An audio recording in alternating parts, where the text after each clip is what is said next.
Stories are not just for the movies. My name is Osajumebi, and every week I will tell you a short story written by a Nigerian writer or author. That's the long and short of it. So without much ado, this week's story is by Ginikachukwu Abah, and it's titled Ghosts of Lovers Past.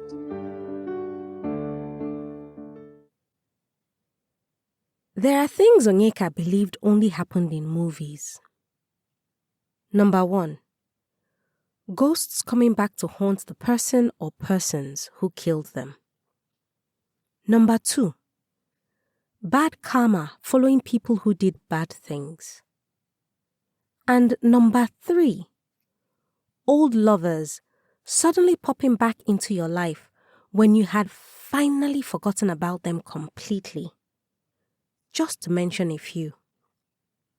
Well, this past week was all about shattering old beliefs. So, Onyeka's mother called her last week Wednesday, in the evening, after work, to spill the tea on some gist she had heard earlier that day. It so happened that her mother's late cousin's husband was found running away from nothing in the early hours of the morning. But he was screaming in agony and fear. A few villagers caught him and wrestled him to the ground. He then proceeded to launch into a lengthy, somewhat garbled confession on how he had gotten Auntie Chiamaka killed because he wanted her hotel for himself. Imagine. Not that the loafer could even take care of anything. Talk more of building a lasting legacy. Onyeka could not believe her ears. Could this really be true? She had wanted to dismiss it as petty rumor, but curiosity got the better of her, so she decided to call her auntie, Nnedemma, her mother's younger brother's wife, who lived in the village and who would have been closer to the action if such an event occurred. Not only did Auntie Nnedi confirm the story, she even filled in what Onyeka's mother left out, as she had actually been there, live and direct, and had witnessed the whole thing. In her excitement, Onyeka picked up her phone again and called her latest love interest to share the juicy piece of information and also to get his take on the matter. Have you ever wondered how to bring two people together? Find a legit scandal, preferably one with a sprinkling of the supernatural, and voila, mission accomplished. Anywho, Onyeka and Toby spoke for hours, dissecting the issue, bringing up theories and swapping beliefs. This was every Yoruba movie director's dream.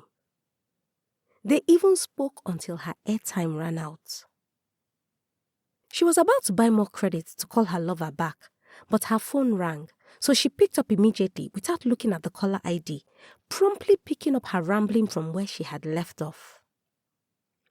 It was a couple of minutes before she noticed the person she was rattling on to had not said a word.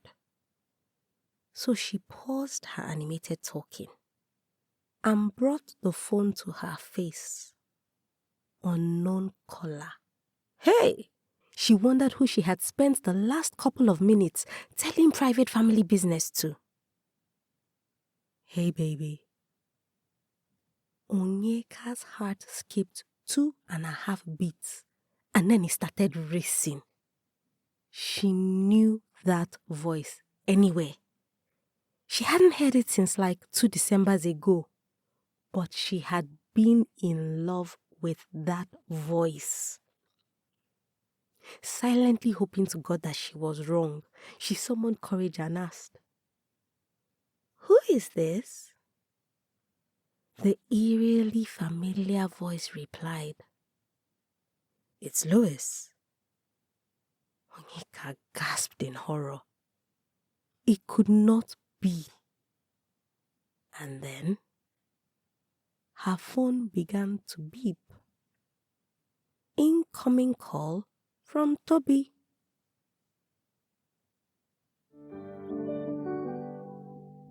Ginikachukwu Abah is a writer who resides in Lagos, Nigeria. She is a content writer and editor.